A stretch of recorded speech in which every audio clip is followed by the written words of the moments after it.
मथुरा में स्वास्थ्य विभाग ने घोर लापरवाही दिखाते हुए एक मृतका के ही कोरोना की वैक्सीन लगा दी। इतना ही नहीं, वैक्सीनेशन का प्रमाण पत्र भी जारी कर दिया, जबकि महिला की 10 माह पूर्व ही मौत हो चुकी है। स्वास्थ्य विभाग द्वारा फर्जी तरीके से किए जा रहे ये वैक्सीनेशन से सरकार के टीकाकरण के आंकड़ों पर अब सवाल उठने लगे हैं। आइए अब हम आपको एक ऐसा फर्जीवाड़ा स्वास्थ्य विभाग का दिखाते हैं जिसे सुनकर आप कहीं ना कहीं चौंक जाओगे और आपके जेहन में ये बात जरूर आ जाएगी कि एक तरफ देश के प्रधानमंत्री और उत्तर प्रदेश के मुख्यमंत्री योगी आदित्यनाथ दावा कर रहे हैं कि स्वास्थ्य विभाग कोरोना की जंग को जीतने के लिए बहुत बेहतर काम कर रहा है और आंकड़े प्रस्तुत किए जा रहे हैं कि समूचे भारत में 200 करोड़ लोगों को वैक्सीन दे दी गई है।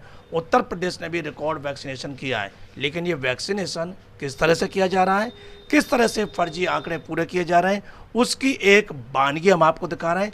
इस वक्त हम मथुरा वृंदावन नगर निगम के अंतर्गत आने वाले औरंगाबाद में मौजूद हैं और यहाँ मेरे साथ एक जो व्यक्ति मौजूद हैं वो आपको बताएंगे किस तरह से वैक्सीनेशन के नाम पर फर्जीवाड़ा किया जा रहा है। आपका शुभ नाम?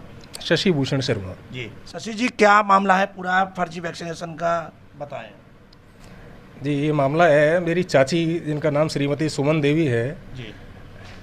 तो उनका मैंने जो फर्स्ट वैक्सीनेशन है वो दिनांक 3 अप्रैल 2021 को कराया था जी। और एक लंबी बीमारी के चलते हुए दिनांक 2 अक्टूबर 2021 को उनका निधन हो गया। जी। सेकेंड डोज नहीं लग पाई थी उस समय तक।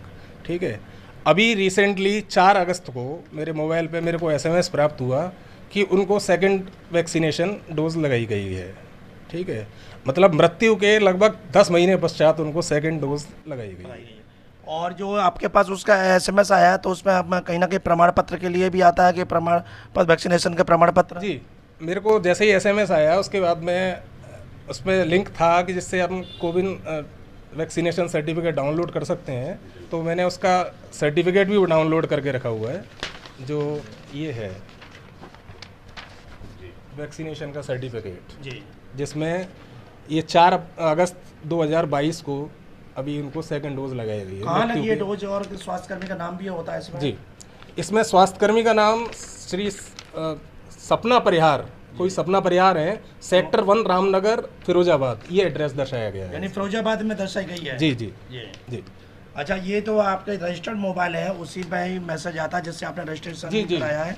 तो इसमें कितने आपके परिजनों का इसमें था रजिस्ट्रेशन? भैया, इसमें मेरे जो थे, मैंने अपने रजिस्टर्ड मोबाइल नंबर से 3 फैमिली मेम्बर्स हैं जिनका मैंने रजिस्ट्रेशन कराया हुआ था, जिसमें मेरी माँ श्रीमती किरण शर्मा, मेरे पिताजी श्री मणिभूषण चंद्र शर्मा और मेरी चाची जी श्रीमती सुमन देवी। इन 3 लोगों का मैंने फैमिली मेम्बर्स का रजिस्ट्रेशन कराया।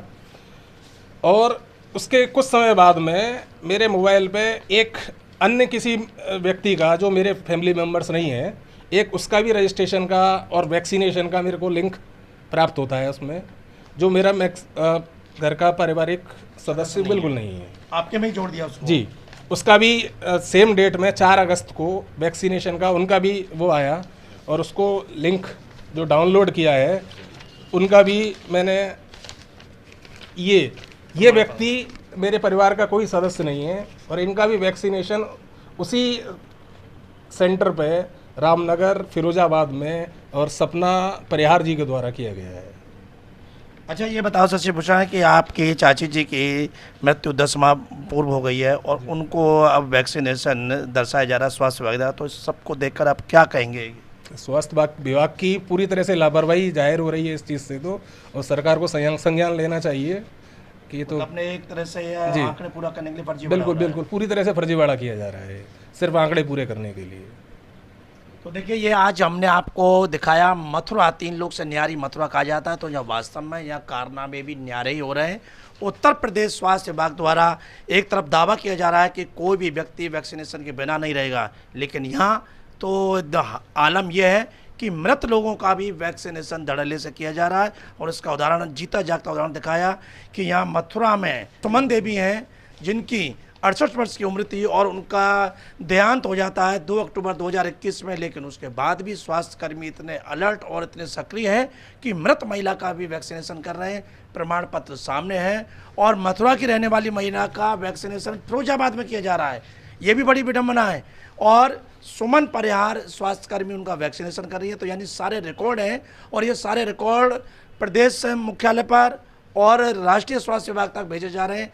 तभी ऐसे ही जो आंकड़े हैं उनसे ये संख्या शायद 200 करोड़ पहुंच रही है। अब जिसमें जो बात सामने निकल कर आ रही है कि कहीं ना कहीं स्वास्थ्य विभाग का ये फर्जीवाड़ा, उनकी लापरवाही है। इस ओर उच्चाधिकारियों को ध्यान देना चाहिए, क्योंकि इसकी आड़ में कहीं ना कहीं सरकार के राजस्व की भी बहुत बड़ी हानि हो रही है। क्योंकि जिसको वैक्सीन दी जा रही है, वैक्सीन की भी एक कीमत होती है। स्वास्थ्यकर्मी जाता है तो स्वास्थ्यकर्मी का भी कहीं ना कहीं उसमें खर्चा जुड़ रहा है। और जब ये फर्जीवाड़ा हो रहा है तो कहीं ना कहीं इसके नाम पर एक अवैध वसूली की जा रही है, अवैध धंधा किया जा रहा है, सरकार के राजस्व को चपत लगाई जा रही है। तो हम चाहेंगे कि ये हमने मथुरा में आज जो एक आपको एक प्रकरण दिखाया है, उच्चाधिकारी इसको संज्ञान में लेकर उचित कार्रवाई करें, जो दोषी हैं उनके दंडित करें, जिससे कि भविष्य में ऐसे मामले सामने ना आए। कहीं ना कहीं ऐसे मामलों से सरकार की छवि धूमिल होती है और फिर विपक्ष के लोगों को उंगली उठाने का मौका मिलता है। जी9 न्यूज़ के लिए कैमरा पर्सन रिंकू वर्मा के साथ सुशील गोस्वामी, मथुरा।